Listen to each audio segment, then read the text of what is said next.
Welcome everyone to this deep dive into crypto market headwinds. We're talking about macro challenges that some experts say could pull back Bitcoin all the way to around 100K, and Ether possibly down to $3,000. That's a bold claim, right? And it's coming from none other than Arthur Hayes. Absolutely, and it's pretty intriguing. Hayes points to a mix of factors: renewed tariff fears, a sluggish credit market, and even weaker job data. He mentioned that the non-farm payrolls, for example, only saw 73,000 new jobs in July, hinting at economic fragility. Yep, right, and those macro indicators really set the stage for his predictions. So he suggests that these headwinds could drag Bitcoin back to a kind of 18.7% correction. Correct. And it's interesting because Bitcoin hit a high of 123K not too long ago, so dropping down to 100K would be significant. And Ether, similarly, is eyeing that $3,000 level after reaching highs above $3,900. I mean, it's almost like a domino effect, isn't it? But do you think Hayes is being too pessimistic here? Well, that's where it gets fascinating. Hayes isn't just making theoretical predictions, he's already taken action. He offloaded over $13 million worth of tokens recently, including Ethereum, Ethena, and even some Pepe memecoin. Yeah, right. And his wallet now is holding around $28.3 million in tokens, with over $22 million parked in USDC. That shift says something about his risk stance. Exactly. It's like he's hedging his bets against a potential downturn. And when we look at the broader market, Bitcoin's already down by about 7.7% from its all-time high, while Ether is down over 12.5%. So his caution seems grounded in current price movements. Indeed. Though here's where I respectfully challenge the view. Some industry voices, like Bloomberg's ETF analyst Eric Balchunas, argue that since BlackRock's spot Bitcoin ETF filing, the market has shown less volatility and, no vomit-inducing drawdowns. That's a great point, and it introduces a neat contrast. On one hand, you've got Hayes painting a picture of risk with macro issues beyond just market sentiment, tariffs, credit stalls, job market softness, while others suggest that the market has matured and is less wild now. Right. Yeah, it's almost like saying it's different this time. But then you have analysts like Mitchell Askew from Blockware Solutions saying that the era of parabolic bull runs and devastating bear runs might be behind us. And what does that mean for an investor?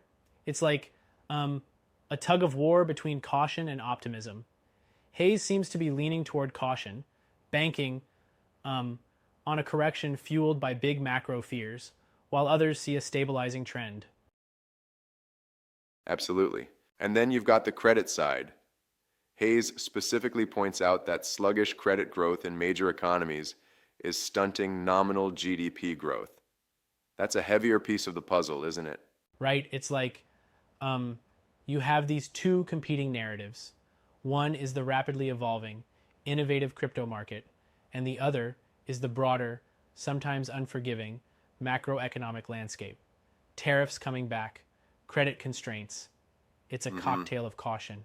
And then there's the idea of profit taking. Hayes has clearly offloaded significant positions. That might be viewed as smart risk management, but it could also signal a deep-seated concern, right? Exactly. When someone of his stature starts to reduce exposure so massively and his wallet now heavily favors USDC, it reeks of a defensive move. It's like carrying an umbrella when dark clouds loom. Right on. But then, if I may add, it's also valid to argue that such moves might be seen as normal portfolio rebalancing in volatile times. Not every withdrawal means market collapse. True, and that's a fair critique. I mean, yes, preemptively cashing out could be seen as prudent, but others might interpret it as missing out on subsequent rebounds. It's a delicate balancing act. Absolutely.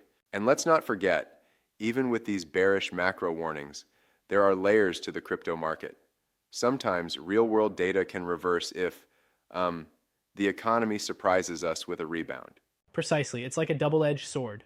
You have these macro pressures, tariff fears, weak credits, and soft job creation, but you also have institutional catalysts, like ETF filings, injecting stability.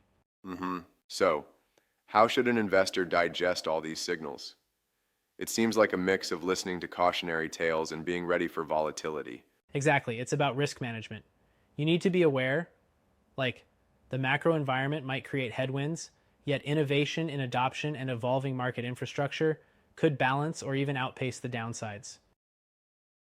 Yeah, and it becomes even more interesting when you consider that while Hayes is signaling a potential correction, his judgment might just be a part of a broader risk strategy rather than a full prediction of market collapse.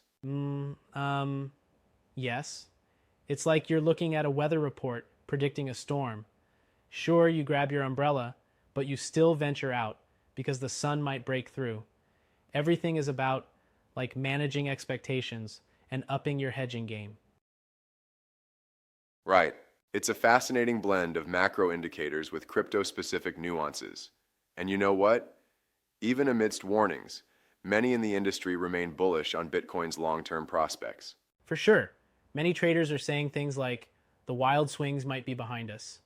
They point out that since June 2023, we've seen different dynamics, less drama, more measured movements. Yet that doesn't mean caution isn't warranted. Hayes' analysis, linking tariff fears and credit issues directly to crypto, underscores how interconnected our markets are becoming. Exactly. And when you see models like this coming from high-profile figures, it reminds investors to scrutinize both the optimistic and the cautionary signals. It's like, balancing your portfolio while keeping an eye on the macro radar. Right. It's definitely not a one-size-fits-all scenario. Some might ride out the volatility, others might move to stable assets like USDC, as Hayes demonstrated. And that's particularly significant. The movement into stablecoins shows a tactical shift. Capital preservation when the charts hint at potential downturns. It's a smart, if cautious, move. Absolutely. So, do you think we could see more macro events in the near future that might further test crypto's resilience? Definitely. With geopolitical uncertainties, tariff adjustments, and ever-shifting credit conditions, volatility could be here to stay.